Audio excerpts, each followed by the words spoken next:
So you think your Sunday morning is peaceful? Wake up, sip some coffee, maybe pray?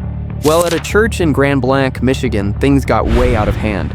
A man, a truck, an assault rifle, and a dash of gasoline turned what was supposed to be a quiet service into a full-blown action movie. And yes, all this happened while parishioners were just trying to worship. Welcome to Spicy Graveyard, where chaos isn't optional, it's mandatory.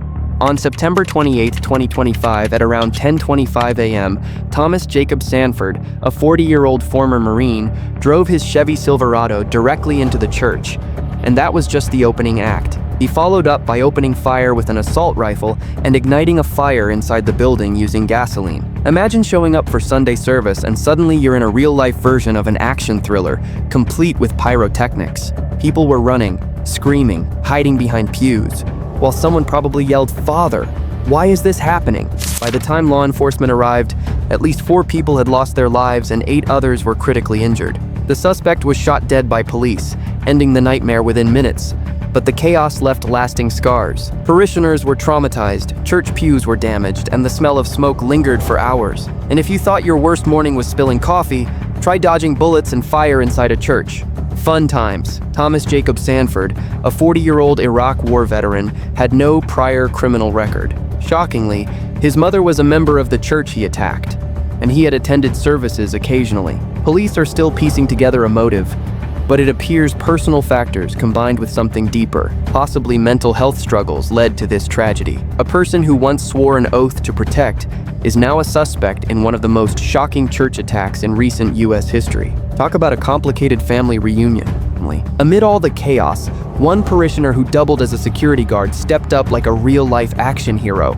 He confronted Sanford, striking him with his vehicle and stopping further violence. This split-second decision undoubtedly saved lives. Imagine being there, watching a gunman and realizing your best option is to ram him with your own truck. Divine intervention? Maybe? Pure courage? Absolutely. Either way, this guy deserves a medal and probably a very long nap. The FBI has now taken over parts of the investigation, combing through Sanford's home, devices, and communications for evidence. Every detail is being examined to answer the same questions everyone is asking.